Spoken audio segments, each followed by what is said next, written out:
여러분 안녕하십니까. 황태전TV의 김현광입니다.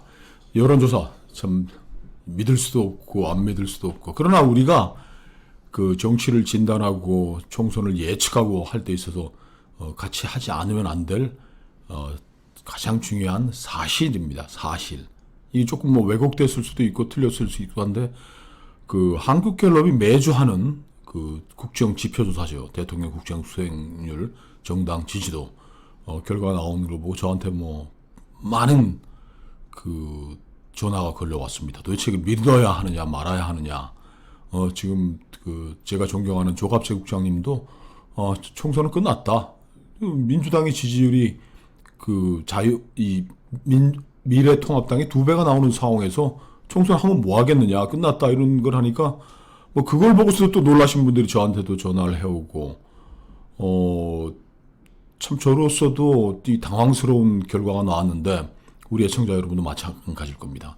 제가 이걸 설명을 해드리는 거는 우리가 그 현실을 직시를 해야지, 이걸 우리의 wishful thinking으로 문재인이가 내가 그렇게 미운데, 뭐 저도 마찬가지입니다. 미운데 아니 41% 받은 대통령이 오늘 지금 현재 조사에서 국정수행 지지도가 56%가 나오면은 이게 제대로 된 조사이냐? 뭐 여러분들이 흥분하고 계시는데,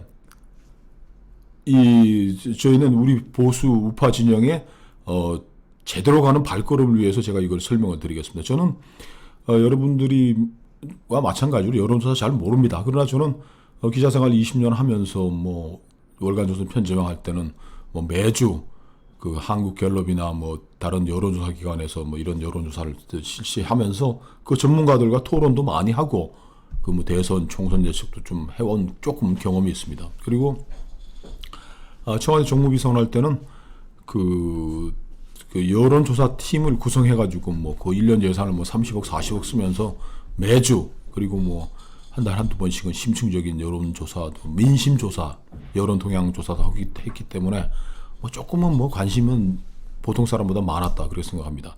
이 서론이 길어지는 게, 이걸 제가 한국갤럽에서 이 조사를 담당하는 오래된 제 후배들에게 설명을 드렸습니다. 제가 그 후배에게 질문을 던졌습니다. 41% 대선에서 받은 대통령이 56% 국정수행 지지도가 나온 것이 왜곡된 거, 조사 왜곡된 거 아니냐라는 질문하고 제가 그거 하나 더 덧붙였습니다. 지금 그 조사 왜곡에 우리가 지표로 볼 수 있는 것들이 이런 설문 문항을 집어넣습니다. 지난 대선에 당신은 어느 후보에게 지지했습니까? 그런데 조사를 해보면은 갤럽도 마찬가지고 다른 데도 뭐 마찬가지지만 너무 많이 왜곡이 된다. 문재인 대통령을 찍었다는 사람들이 66%, 67%까지 나온다. 41%라는 사람들이 거의 40 받았던 사람이 66을 대표하면서 과다 표집이 되는 거 아니냐라고 했던데, 우리 한국갤럽 담당자는 얘기가 다릅니다. 문재인 대통령 국정수행 지지도는 2월 마지막 주죠. 약 한 달 전쯤에 42%까지 떨어졌었다. 그리고 그 42%가 계속 유지가 돼가지고 1월 말부터 계속 41, 42, 43 뭐 이 선을 왔다 갔다 해서 자기도 이게 40%가 곧 깨지지 않겠나고 했는데, 선거를 앞두고 56으로 잘 못하고 있다는 36으로 줄어들어서 20% 차이가 20%포인트 차이로 확 벌어졌다. 거의 작년 11월부터 11, 12, 1, 2, 3, 5달은 거의 잘한다 못한다가 이렇게 붙으면서 왔는데, 지금은 못한다 36, 56% 돼 있다. 이 추세만 보더라도 국민들이 문재인 대통령에 대한 호감도가 대폭 개선됐다라고 볼 여지가 있다. 그리고 두 번째 제가 던진 질문에 대해서 이 친구 이렇게 얘기하네요. 자기는 그 갤럽은 지금 그 조사를 안 하고 있는데 그 설문 조항을 뺐다. 근데 뺐다고 하더라도 이것이 박근혜 대통령 시절부터도 했고 지금도 했기 때문에 자기는 이런 또 왜곡은 또 생각해야 된다고 생각한답니다. 예를 들어서 안철수, 홍준표가 차기 대선 1위라로 각종 여론조사 지표에서 평가받고 있다면, 안철수, 홍준표 찍었던 사람들도 나 안철수 찍었어, 나 지난번에 홍준표 찍어서 얘기를 하겠지만은 지금 이 시점에서 내가 굳이 지난 4년 전에 안철수 찍었다, 홍준표 찍었다고 얘기할 필요가 없기 때문에 자기는 이게 과다 표집이라고 시비를 걸기에는 뭐하다. 그리고 과다 표집의 문제는 작년 11월 문재인이 그 국정수행 지지도가 45, 못한다가 48로 많았을 때도 똑같은 것이기 때문에 이 갑작스러운 이 조사 방법의 변경이 없는 한 우리 국민들 마음에 어느 정도 미묘한 변화가 있었다라고 저는 생각합니다. 그렇게 얘기하고 있습니다. 그건 감안해서 봐야 될 겁니다. 두 번째, 그 다음에, 정당 지지도에 있어서는 그 민주당이 41%로 지난주보다 4%포인트 높아졌다는 겁니다. 그리고, 자유한국당은 지금, 미래통합당, 그 녀석들은 계속 지금 21, 22에서 머뭇거리고 있기 때문에, 미래통합당이 집권 여당의 절반밖에 지금 이루지 못하고 있다라는 충격적인 결과가 나왔습니다. 이게 선거와 직접 연결되겠느냐? 그건 자기는 자신할 수가 없다. 그리고 민주당의 그 지지도라는 거는 지금 41%지만 계속 37, 38로 해왔기 때문에 한 주간에 뭐 이런 변화로 큰 폭의 변화는 아니지 않느냐. 그렇다면 지지난달 이럴 때 보면 11월 말 제가 말씀드리는 그 문재인 대통령의 국정 수행 지지도가 못한다가 48로 많았고 적었다는 그 시절에 정당 지지도를 보면 민주당 40, 미래통합당 21입니다. 큰 변화가 없는 겁니다. 우리가 지금 그 문재인을 아주 극렬하게 미워하는 사람들, 이런 분들 입장에서 보면은 야, 이거 뭐 2배가 됐으니 뭐 정당 지지도가 반쪽밖에 안 되는 정당이 이거 선거하니 어떻게 이걸 이기겠느냐라고 하지만 여러분 보시는 표와 같이 지난 11월 말 이 미래통합당 지지도는 21% 그리고 여당은 40%였습니다. 지금의 조사율과 큰 차이가 없는 상황인 겁니다. 그러니까 대통령 국정수행 지도가 56으로 뛰어오를 때 민주당은 그만큼 같이 상승하지 않았다. 이렇게 봐야지 정확한 것이지. 대통령 국정수행 지지율이 이렇게 눈에 띄므로 해서 정당 지지율도 같이 뛴 것이 아니냐 그러는데, 그렇진 않다. 그럼 왜 이런 현상이, 일어났느냐. 또 하나, 제가 또 그 친구하고 저도 하도 놀라서 물어봤는데, 야, 응답률이 지금 3%밖에 3%도 안 되는 거 아니냐. 그랬더니, 그거는 선배님 말씀도 일리가 있습니다. 지금 현재로서는 선거가 다가오니까 더 극렬 지지층, 문재인 극렬 지지층, 문재인 극렬 혐오층들이 더 응답한다는 점에서 문재인 대통령 지지율도 올라가지만 이건 추세가 상향 추세를 가고 있다. 불과 2주 전에 48, 이렇게 44 나왔던 게 56으로 10% 포인트 가까이 올라갔다라는 건 이건 큰 변화로 볼 수밖에 없다. 그럼 왜 이런 현상이 나타나고 있느냐?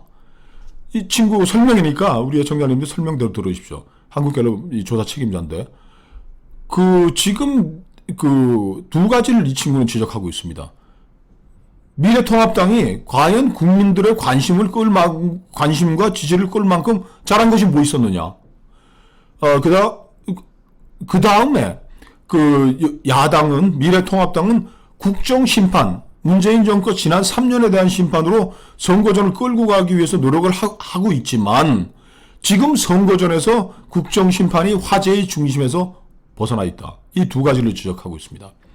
그러니까 두 번째부터 먼저 하자면은 지금 우리 이 총선이 난 이 와중에 황태순 대표와 내가 만나서도 제일 먼저 하는 게 황 선배님 100만 원 이번에 받으세요. 어머니 노모께서 100만 원 받으시면 꽤 쓰실 수 있겠네요.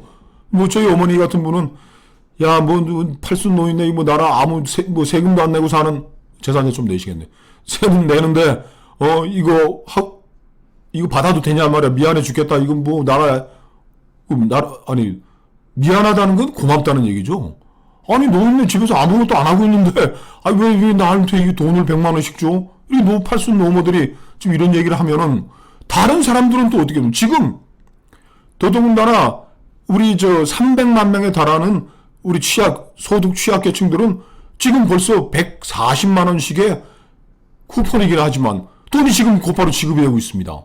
지금 논의되고 있는 것은 의료보험 체계로 하는 것과 별개로 300만 명의 사람들에게는 300만 명이면 전체 유권자의 10%에 가까운 엄청난 숫자입니다. 이런 것들이 정권 심판론을 주제해서 논의해서 국민들의 유권자들의 관심에 대해서 밀어냄으로 인해서 야당에 대한 지지율이 가속도가 나지 않고 있다. 그 대신 현금 살표는 곧바로 힘을 발휘하고 있는 것이 아니겠느냐. 두 번째로는 참 그 미래 한국당 사람들에겐 뼈아픈 이야기겠지만 황교안 대표가 최근 들어서 뉴스의 중심이 될 만한 화두를 던진 적이 있습니까? N번방에 호기심으로 들어간 사람들은 그거야 검찰이 나중에 처벌할 때 판사가 그건 감경하면 될 문제인 것이지 국민적 관심사에 대해서 이렇게 그런 지적이 있습니다. 그리고 코로나 전파는 종교단체에 기인한 것이 크다라는 것은 사실입니다. 지금 프랑스에서는 그 한 교회가 이제 힘든 신도들을 위해서 기도회를 한다고 서로 껴안고 격려하면서 거기서 또 수천 명의 그 밀접 접촉했던 사람들이 번진 것이 사실로 확인되고 있는데 그 페이스북을 불행하게도 황교안 대표가 8번을 고쳤다는 겁니다. 그 주변에서 과연 그 황교안 대표를 잘 보좌하고 있다면, 메시지를 전달하는 사람이 있다면, 페이스북을 전담하는 사람이 있다면 이런 일이 있을 수는 없는 것이죠. 지금 김종인 대표가 불과 한 보름 전을 남기고서 이제 공동 총괄 선대위원장 이름은 뭐가 됐든지 간에 선대위를 맡고 있는데, 오늘은 또 김종인 씨가 황교안 대표한테 당신은 종로에 전념해라라는 건 이 선거의 메시지를 내가 전담해서 효과적으로 던지고 싶다라는 그런 이야기인 것 같은데, 이 역할 분담도 제대로 되지 않은 것 같고, 이러니까 21%, 22% 여러분 보시는 이 표에서 꼼짝도 하지 않고 있는 겁니다. 그래서 우리 갤럽의 이 조사 담당자 하는 친구는 선배님이 잘 아시다시피 트렌드를 보는 것이지, 여론조사가 지금 이 대통령 국정수행 지지도, 여당의 지지도가 4월 15일 그날 그대로 복제돼서 나타날 거라고 생각하고 믿어야 될 이유도 없지만은, 이것이 그대로 푹 깔아앉아가지고서 우리 보수 우파 진영 사람들이 생각하는 대로 수도권의 압승으로 끝날 수 있을 것이다. 지금 뒤처지고 있는 수도권 121개 선거구에서 지금 50개를 이길 수 있을 거라는 우리의 간절한 소망이 과연 이 갤럽의 조사를 뒤집어 엎고 올 수 있을 것이다. 장담하기 어려울 겁니다. 지금 미래통합당의 선거에 참여하는 사람들 갤럽 조사 보시고 제가 말씀드리는 거 갤럽 이 조사 책임자의 이야기 듣고 분발하고 새로 출발해야 될 때입니다. 안이하게 저는 이회 창시 선거 때가 생각이 납니다. 숨은 5%가 있다. 여론조사가 나오지만은 응답하지 않고 있는, 지금 문재인과 일당들의 정말 후한무치 파렴치함에 치를 떨고 있는 사람들이 골목골목에서도 쏟아져 나와서 투표율을 70%대까지 끌어올리고 드디어 4월 15일 날 우리 보수 우파 진영이 만세 부르고 박근혜 대통령 감옥에서 끌어낼 수 있을 거라는 그런 안이한 희망만은 희망 고문을 해서는 안 될 것이다. 그렇게 결론 내고 있습니다. 한국갤럽의 놀라운 충격적인 조사 결과 여러분에게 간단히 설명해 드렸습니다. 감사합니다.